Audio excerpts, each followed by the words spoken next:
it's finally good to be back. I'm sorry that I've been late. It's been very tiring for me. I had to take a little break, but I'm back here now, so I'm going to review this chapter. Chapter 1133, The Prey.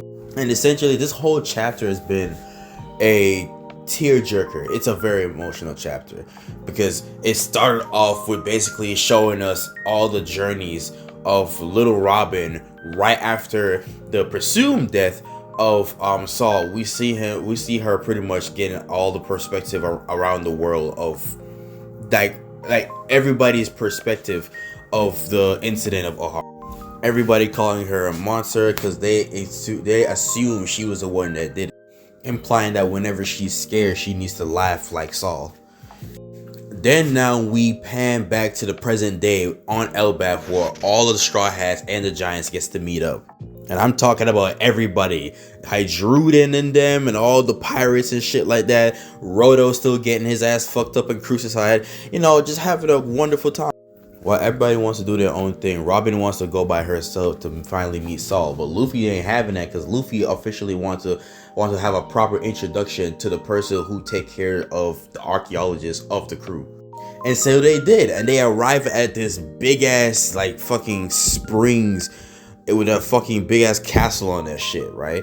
And Luffy tried to rush us in to try to meet Saul, but Nami was pulling him back because this is like a moment for Robin.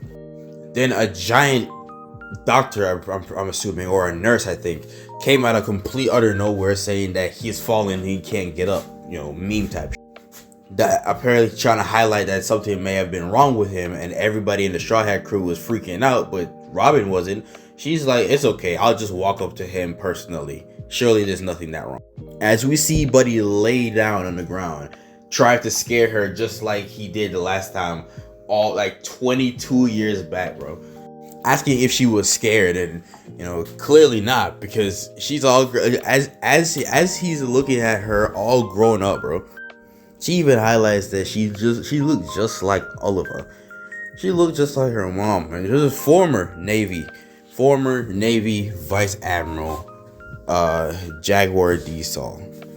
He also highlight that he couldn't really like hear like the broadcast, but he read through the cover page to highlight what's going on with Straw Hat, but mainly Robin. And he was even thankful for Vegapunk to preach those words that he said on the broadcast, because at the end of the day, those were still the voices of the scholars. We also get an explanation on how he survived. Apparently, the ice melted in the inferno right before he could like freeze to death, and he was just fucking in the middle of the ocean drowning. But after I heard that was said about her, he was very pissed off because he couldn't imagine the amount of struggle that she went through when he wasn't around.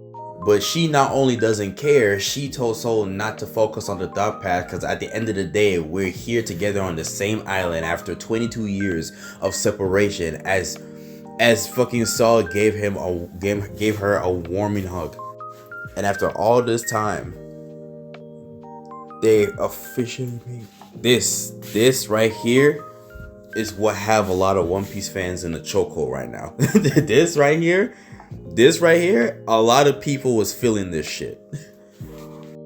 But it's overall beautiful. So comment down below what you think, and stay tuned for more content.